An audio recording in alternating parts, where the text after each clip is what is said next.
Problem में दे रखा है if the radius of the earth shrink by 2%, mass remain constant.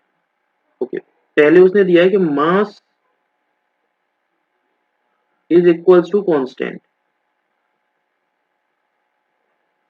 Second उसने बोला है कि अर्थ है,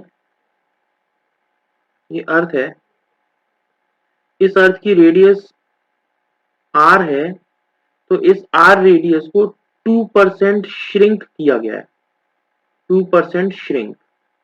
श्रिंक का मतलब क्या है? श्रिंक का मतलब यह है कि रेडियस 2% इसमें से हटा दी गई है। तो 2% अगर हटा देंगे तो कितनी चली जाएगी?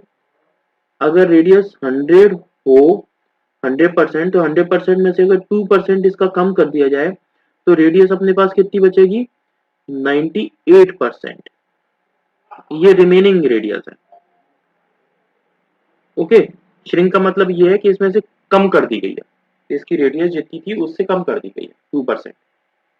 अब क्वेश्चन ने बोला है कि then how would the value of the acceleration due to gravity will be change. Acceleration due to gravity कितना होता है? Acceleration due to gravity g is equals to आता है capital GM upon r square.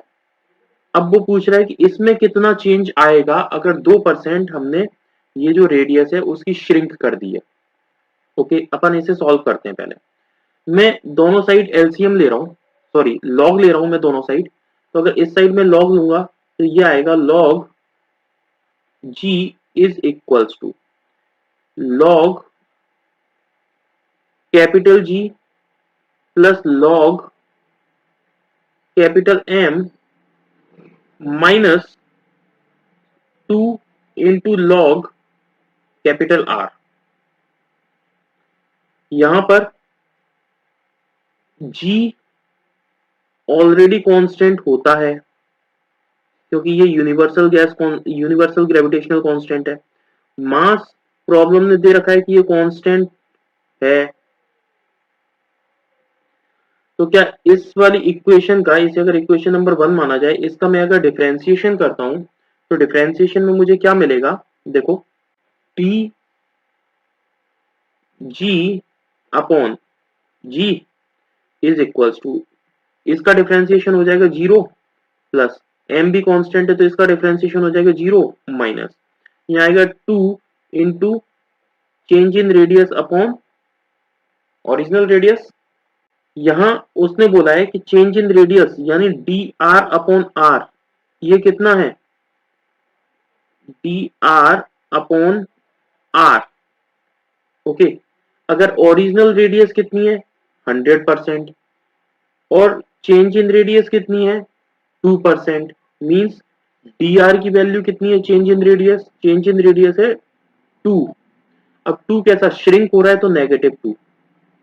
Okay, upon original radius कितनी मानी थी अपन ने? ये देखो 100 मानी थी, तो मैंने इसे लिख दिया अपॉन 100%। ओके, तो डी आर अपॉन आर की वैल्यू आ गई मेरे पास।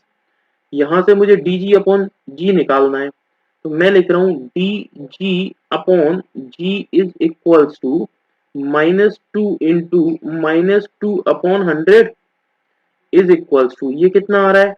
4 अपॉन 100। अगर इसी चीज को परसेंटेज के फॉर्म में देखूं तो मैं 100 से मल्टीप्लाई कर दूं, 100 से मल्टीप्लाई करूंगा, और इधर भी मैं 100 से मल्टीप्लाई कर दूंगा क्योंकि परसेंटेज डिटरमाइन करना है इसलिए। तो इसे अगर मैं डिटरमाइन करूंगा तो ये आ रहा है 4%, 100 से 100 कट गया, और ये कंप्लीट सॉल्यूशन इसका आ रहा है, क्योंकि उसने यही पूछा है कि what, sorry, how would the value of acceleration due to gravity change. Acceleration due to gravity change, तो acceleration due to gravity change ये कितना आ रहा है ओरिजिनल के रिस्पेक्ट में? ये आ रहा है 4%। मींस इसका आंसर है कितना? 4%। ये तो है इसका ये मेथड। अब सेकंड देखो,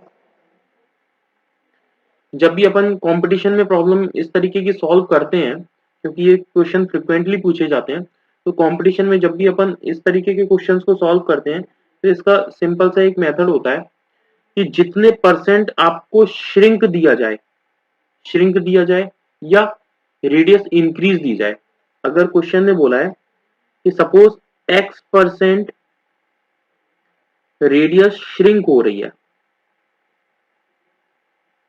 ओके, और या फिर उसने बोला है कि x% रेडियस इंक्रीज हो रही है, इंक्रीज या फिर एक्सपेंड, तो चेंज इन ग्रेविटी हमेशा निकल कर आएगी, वो आएगी -2 इंटू x%।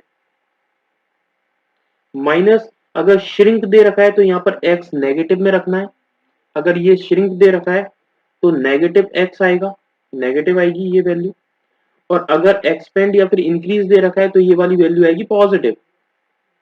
तो यहाँ पर सीधे 2 के साथ मल्टीप्लाई करो, जैसे इस वाली प्रॉब्लम में दे रखा था 2%, 2% क्या दे रखा था, श्रिंक।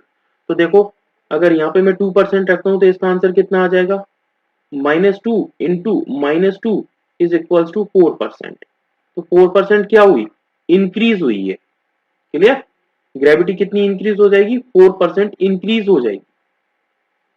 सिमिलरली अदर क्वेश्चंस और भी दिए जाएंगे तो उन्हें अगर सॉल्व करोगे तब भी ऐसे ही सॉल्व हो जाएंगे। तो ये इसकी शॉर्ट ट्रिक है जिसे अपन कंपटीशन में यूज करते हैं।